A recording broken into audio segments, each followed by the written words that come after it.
Oy, Jamagno, ito lang ang tandaan mo.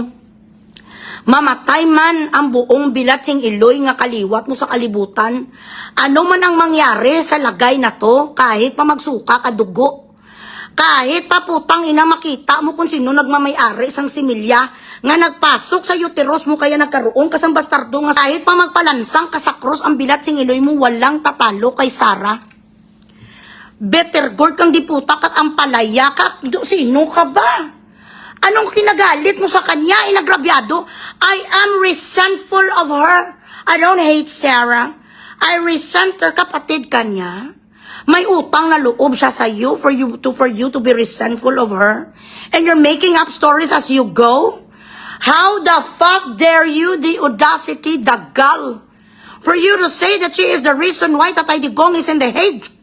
And you cannot even support that allegation. Every word that comes out of your mouth is a lie. You are a fibber. Paano naglason si Sarah Bilating Iloy dahil inaway si Romualdez? Prior to that, there was already an elephant in the room. Bago pa si Sarah nagrubo-rubo kay Romualdez, bago pa gin-detain ang kanyang sekretary, kag ginyaw-yaw ya, inilabas ya lahat. Ang tungkol sa putang inang korupsyon sa Pilipinas, there was already an elephant in the room. If you do not understand, there is already an issue sa kanila between the government, between the administration and Sarah. Niresent mo sa, sino ba namang kulong na tuya si Digong that time?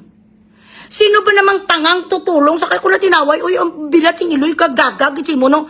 Why don't you, I challenge you, i-unblock mo ko, tapos diri tayong dalawa madipatianay ta. Ipaano mo, paliwanag mo sa aming lahat, iisa-isahin mo. Be intricate, be detailed. Paano mo nasabi nga sa ang rason, kumbaga si Tatay Digong ngayon nasa Hague dahil sa galit ni Romualdez nga pinangmura niya sa galit ni Romualdez nga minura sa ni Sarah, sa galit ni Marcos nga minura sila ni Sarah. Ang nagbayad sa kasalanan ni Sarah, si Tatay Digong. Bilating Iloy ka man ka istupida. Marunong ka lang mag-English, pero nukan ka sang kabubuan. Even before Marcos signed the paper or took the oath of being the President of the Philippines, ang lahat ng ito has been written already. Naplano yan na to, kaya nga kinumbinsin nila si Sarah nga wag magtakbo presidente. Everything that is happening now in the Philippines has been written already. Ito ng plano nila. Bago pa sila nakipag-usap kay Sarah na mag-slow down si Sarah kag mag-take a step back.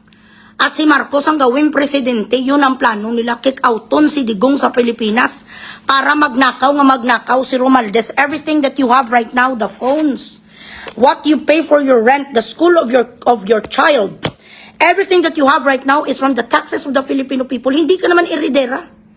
Where the fuck do you get your livelihood? By being a dog. Ganun ka. Tagatahol ka, putang inasang walang hiya. Ang taong nagwawalang hiya sa mga Pilipino, yan ang amo mo.